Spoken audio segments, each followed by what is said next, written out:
नमस्कार दोस्तों, आज की इस वीडियो में हम बात करेंगे डीक्लटरिंग के दौरान होने वाली 10 सबसे आम गलतियों के बारे में। मेरा नाम डॉक्टर नलिनी तनेजा है।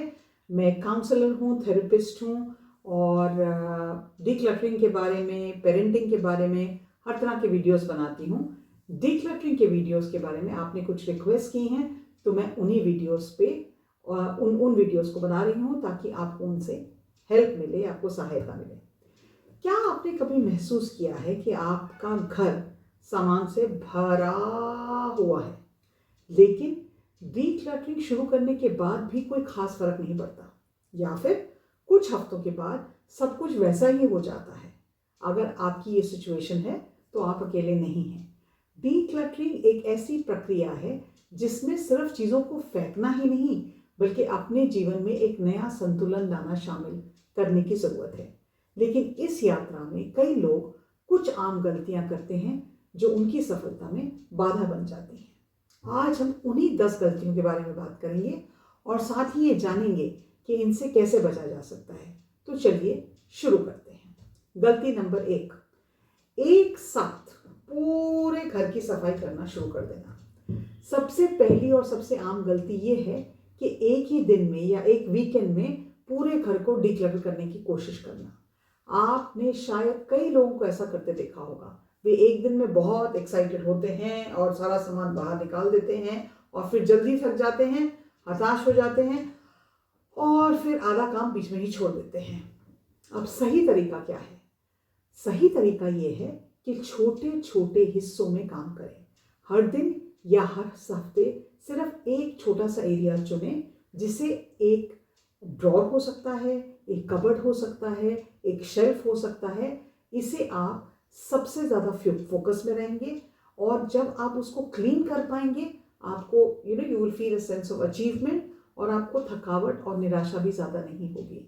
मैंने खुद अपने घर को डीक्लटरिंग करते समय 15-15 मिनट का नियम अपनाया था और हर बार सोचती थी 15 से आधा घंटा कि मैं इस हिस्से को आज सिर्फ साफ करूंगी। वो हो सकता है मेरा ये डेस्क हो, या हो सकता है इसका ड्रॉर हो, या मेरे कबर्ड का कोई शेल्फ हो, या मेरे ड्राइंग रूम के डेकोरेशन पीसेस हो, कुछ भी हो, लेकिन 15 मिनट में उस एरिया को साफ करना और धीरे धीरे बड़ा बदलाव देखना उसी चीज में। गलती नंबर 2, बिना प्लान के काम शुरू करना। मैं तो प्लानिंग की बहुत बड़ी फैन हूँ।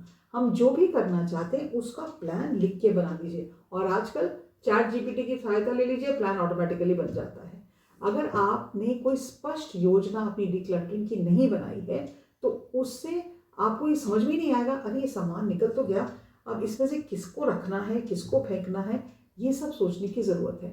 क्योंकि कई लोग बस इधर उधर से चीज़ें उठाना शुरू करते हैं और दूसरी जगह में उठा के उसको डंप कर देते हैं, बिना सोचे हुए कि इसको कहाँ रखेंगे, कहाँ फेंकेंगे, क्या दान करेंगे।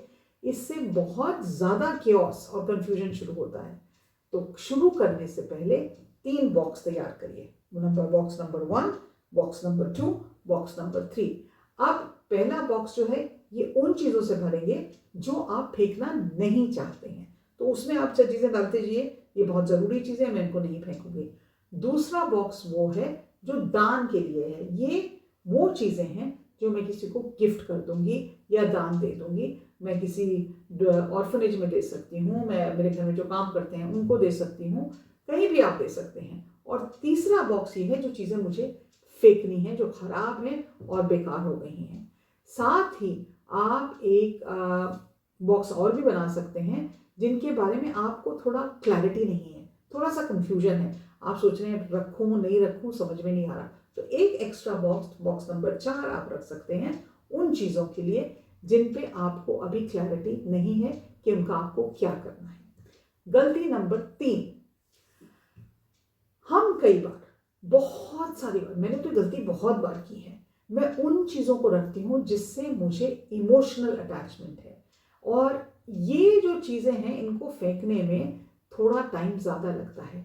उनकी कोई उपयोगी भूमिका नहीं है आपकी लाइफ में, वो कुछ भी आपको यूटिलिटेरियन वैल्यू नहीं दे रहे। लेकिन ये मेरी दादी ने दिया था। ये जब मैं पहली बार स्विट्जरलैंड गई थी ना, तो वहाँ से मैं एक फ्रिज मैग्नेट हो गई। हो सकता है फ्रिज मैग्नेट का पूरा वो क्या कहते हैं, रंग भी निकल गया हो, लेकिन वो याद को रखना, ये मैंने अपनी पहली सैलरी से खरीदा था। शायद किसी दिन काम आ जाए। ये सोच सोच के हम बहुत सारी ऐसी चीज़ें इकट्ठी कर लेते हैं जिनकी हमारी ज़िंदगी में कोई भी वैल्यू नहीं है। तो इसको संभालने का क्या तरीका है? इसके लिए आप अपने आप से 3 सवाल पूछें। पहला सवाल ये है कि क्या मैंने पिछले 1 साल में इसका उपयोग किया है? नंबर 2 क्वेश्चन, क्या इस चीज़ से मुझे एक्चुअली खुशी मिलती है? क्या does it really bring Joy into my life? और तीसरी बात, क्या इसकी संभाल करके, इसको अच्छे तरह से रख के इसका वैल्यू जो है वो बढ़ेगा या सिर्फ मेरा टाइम लगेगा उसको मेंटेन करने में? याद रखें, यादें चीज़ों से नहीं बनती, आपके दिमाग और दिल में रहती हैं। कुछ खास यादगार चीज़ें रखना ठीक है, लेकिन हर चीज़ को एक इमोशनल कनेक्शन देना और उसको अपने पास जम के रखना वेरी बैड आइडिया। तो अगर इमोशनली अपने आप को डिस्कनेक्ट कर सकते हैं and you can let go of the things which are not bringing value to your life, great idea. नहीं कर सकते तो कुछ ना कुछ अपने दिल मन को बिल्कुल दृढ़ करके ओके, ये 10 चीज़ों में से मेरे ख्याल से मैं 5 फेंक सकती हूँ बिकॉज इनसे मेरे को अटैचमेंट अब नहीं है, मुझे ये खत्म करनी है। गलती नंबर 4, पहले नई चीज़ें खरीदना। अक्सर लोग डीक्लटरिंग शुरू करने से पहले ही स्टोरेज बॉक्सेस, फैंसी ऑर्गेनाइजर्स और नए फर्नीचर खरीद लेते हैं। ये एक बहुत बड़ी गलती है। आप ये जानते ही नहीं हैं कि डीक्लटरिंग कर रही हूँ मैं, डीक्लटरिंग करने के बाद कितना सामान बचेगा और आपको किस प्रकार के स्टोरेज की ज़रूरत है। आपको क्योंकि पता नहीं है और बिना सोचे समझे आप पहले ही अगर सामान लेंगे तो वो आपके क्लटर का और बड़ा हिस्सा बन जाएगा। अक्सर गलत साइज या प्रकार के कंटेनर हम खरीद लेते हैं because we are not aware what we need and what we don't need to buy. सही तरीका क्या है? सही तरीका यह है कि पहले डीक्लटर करें, फिर सोचें, एनालाइज करें कि मेरे इस सामान के लिए मुझे इस साइज का बॉक्स चाहिए या इस स्टोरेज सॉल्यूशन के लिए मुझे इस साइज का बॉक्स चाहिए। तो उससे क्या होगा? पहली बात तो यह है कि आपके पैसे बचेंगे। दूसरी बात यह है आप अपनी नीड्स के हिसाब से चीज़ें खरीदेंगे। और तीसरी बात, आप एक्स्ट्रा क्लटर करने में, जमा करने से आप बचेंगे। याद रखें, सबसे अच्छा ऑर्गेनाइजेशन सिस्टम वो है जो आपके सामान के अनुसार है, ना कि उसके विपरीत है। So don't buy things to organise until unless you know what are the things that you need to use for organizing them। और मैं इस वीडियो के एंड में उन लिंक्स कुछ दूंगी जो बॉक्सेस वगैरह मैं खरीदती हूँ, जो आप भी अमेजोन से खरीद सकते हैं and usually they are a better price, you get a better deal on them. अब एक और चीज़ कि हम ये सोचते हैं कि हम पहली बार डीक्लटर करेंगे ना, हमारा घर तो 5 स्टार होने लग जाएगा। हम परफेक्शन की उम्मीद रखते हैं। इंटरनेट और सोशल मीडिया पर हम बहुत सारे परफेक्ट घरों की तस्वीरें देखते हैं जहां हर चीज़ एकदम सही तरीके से पड़ी हुई है और सुंदर तरीके से रखी हुई है। ऐसे लगता है इस पर कभी कभी मिट्टी नहीं गिरती। ऐसे लगता है कि घर बिल्कुल 5 स्टार होटल की तरह लगते हैं। और ये जो हमें इम्प्रेशन दिया जाता है ये रियलिटी नहीं है। कई तो इंटरनेट में जो चीज़ें या फोटो हम देखते हैं वो AI जनरेटेड हैं आजकल।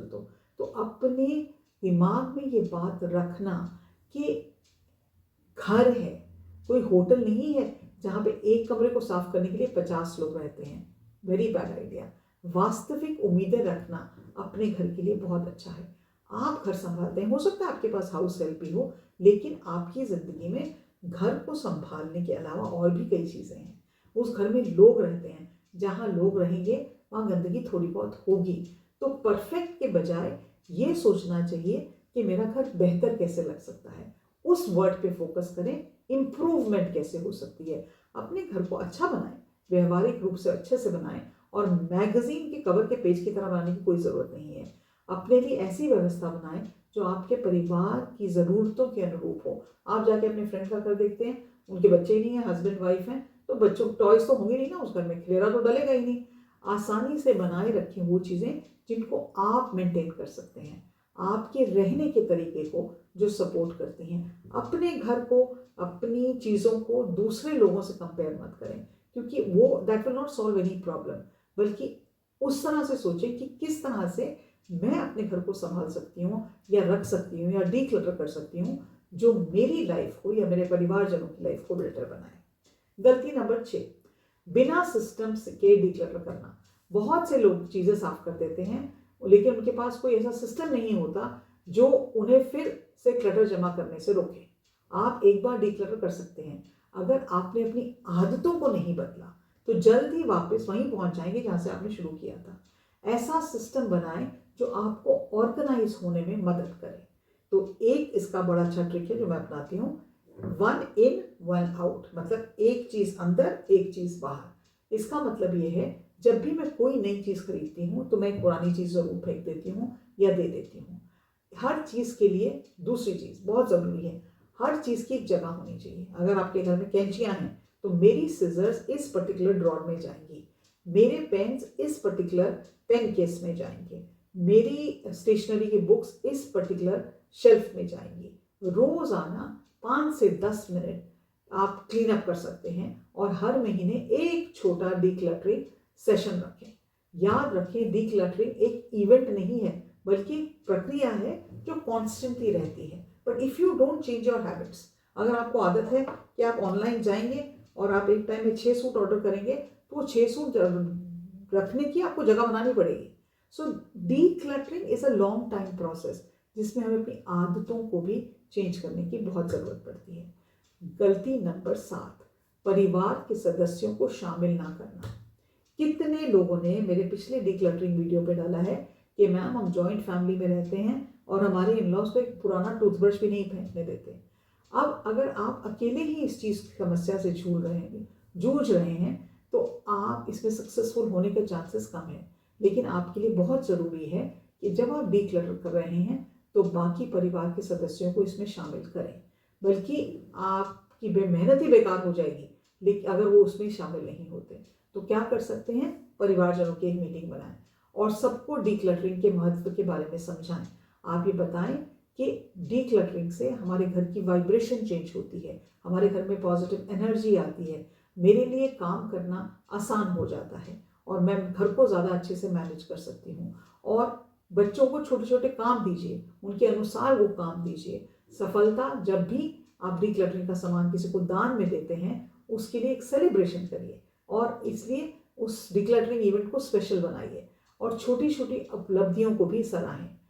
बहुत इंटरेस्टिंग बात देखी जाती है कि बाहर के देशों में मैंने ये देखा है कि एक होर्डिंग की टेंडेंसी होती है।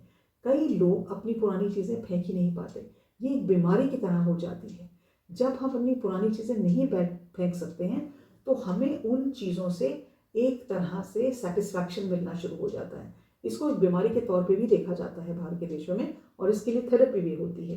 लेकिन आप उतनी लंबी चौड़ी चीज़ पे मत जाएं, लेकिन छोटी छोटी बातों को फैमिली में डिस्कस करके बताएं कि इतनी सारी चीज़ों में से हो सकता है वो बहुत मुश्किल है किसी के लिए भी जिसको फेंकने की आदत ही नहीं है कि अपना सारा सामान एक टाइम में फेंक दें। एक चीज़ निकाल के फेंक दें और कोई भी करवाहट लाने की ज़रूरत नहीं है। अपनी डिक्लटरिंग शुरू करें, अपने वार्डरोब से शुरू करें एंड धीरे धीरे अपने बच्चों को उसमें इंक्लूड करें। So slowly but surely change starts to happen. गलती नंबर 8, डिजिटल क्लटर को नज़रअंदाज करना। जब हम डिक्लटरिंग की बातें करते हैं अक्सर हम सिर्फ फिजिकल चीज़ों की बातें करते हैं। हम सोचते हैं पेन है, लैपटॉप है, हम सोचते हैं कंघी है, all kinds of things, but we never think about हमारी ईमेल में कितनी चीज़ें हैं। हम ये नहीं देखते हमारे व्हाट्सएप के मैसेजेस भरे पड़े हैं। हम ये नहीं देखते हज़ारों फोटोएं हैं हमारे मोबाइल में, अनावश्यक फाइलें हैं और ऐप्स हमने डाउनलोड करके रखी हैं जो हमने कभी यूज़ ही नहीं की।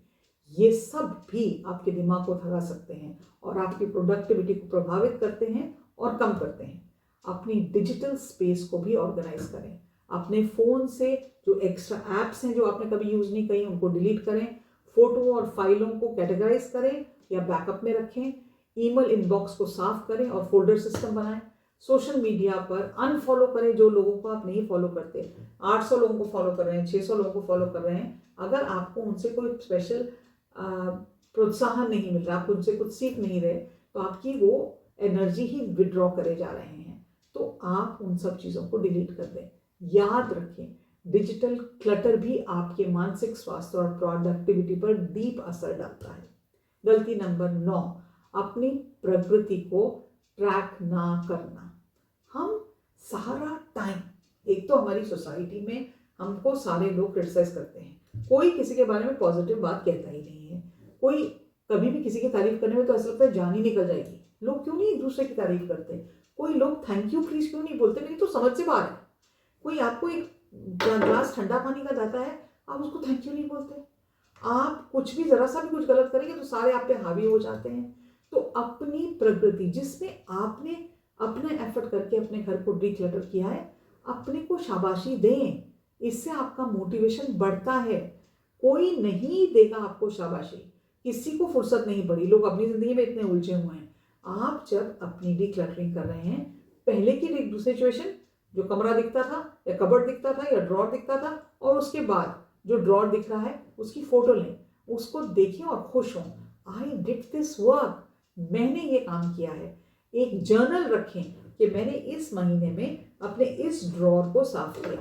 पेन उठाएं, पेपर लें और एक जर्नल में लिखें। It's a moment of achievement. आपने जो सफलता पाई है उसको अप्रिशिएट करना सीखें।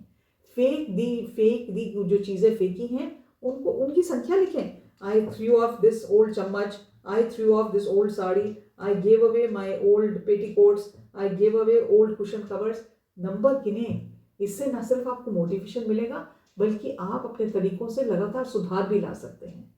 And last but not the least, self care को नज़रअंदाज करना बहुत ज़रूरी बात है। डीक्लटरिंग के दौरान आप ये हमेशा याद रखें कि आपको अपनी तरफ सेल्फ केयर रखनी है। आपको डीक्लटरिंग जब हम करते हैं तो कई बार हम बहुत थक जाते हैं। We feel very tired, we feel exhausted, हमें शक्ति नहीं रहती, ऊर्जा नहीं रहती, एनर्जी नहीं रहती। खासकर जब आप उन चीज़ों को फेंकते हैं या गिव अवे करते हैं जिससे आपको इमोशनल अटैचमेंट है। अपनी देखभाल को नज़रअंदाज मत करें, उससे बर्न आउट हो सकता है, आपकी मोटिवेशन कम हो सकती है।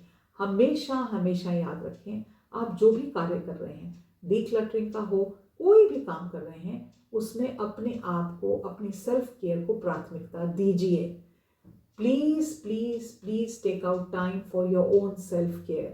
Please take out time for your own, जिसको कहते हैं ना, अपनी इज्जत करना, अपने ऊपर दया भाव रखना, अपने ऊपर कंपैशन रखना। लंबे सेशन अगर कर रहे हैं, बहुत लंबी डीक्लटरिंग कर रहे हैं, तो बीच में एक ब्रेक लें, अच्छी तरह से पानी पिएं। लिटिल थिंग्स जो आपको हेल्प करती हैं उनको नज़रअंदाज मत करें, क्योंकि आप ही को अपना ध्यान रखना है। क्यों हम अपना ध्यान नहीं रख पाते? क्योंकि हमें ये कभी सिखाया ही नहीं गया। हमें तो यही कहा, इसका ध्यान रख लो, उसका ध्यान रख लो, घर का ध्यान रख लो, खाना पका लो। हमें ये तो काम कर लो, नौकरियां कर लो, बच्चे पाल लो। ये तो कभी कहा ही नहीं गया that you are the most important person in this entire universe. अपनी भावनाओं को स्वीकार करें और उन्हें प्रोसेस करने के लिए समय निकालें। अपनी जो भी आप अपने डीक्लटरिंग की है उसका जश्न मनाएं और खुशी मनाएं। और कभी भी अगर आपको मदद की ज़रूरत है तो मत हिचकिचाएं। आप कोई शी वुमन थोड़ी है, कोई स्पाइडर वुमन थोड़ी है कि आपने दुनिया भर की ताकत है। आपको हेल्प की ज़रूरत है, ज़रूर मांगे। याद रखें, डीक्लटरिंग का अंतिम लक्ष्य है आपके जीवन को बेहतर बनाना, ना कि उसको और तनावपूर्ण बनाना। तो दोस्तों, ये थी डीक्लटरिंग के दौरान करने वाली 10 आम गलतियां। एक साथ पूरा घर साफ करने की कोशिश मत करें, इन टिप्स को फॉलो करें। डीक्लटरिंग जब आप करेंगे तो आपका जीवन अनुशासित होगा। You will be able to create more positive energy. पुरानी फटी चीज़ों को, कबाड़ को मत संभालें, क्योंकि उसको संभालने में आपकी एनर्जी जा रही है। आप अपनी जो एनर्जी बहुत खूबसूरत चीज़ों में लगा सकते हैं, अपने आप को बेटर करने में लगा सकते हैं, वो चीज़ उन पुरानी चीज़ों को संभालने में जा रही है। I know all the time it is not easy, but try doing it, it will improve your life. मैं उम्मीद रखती हूँ आप इन बातों का ध्यान रखेंगे।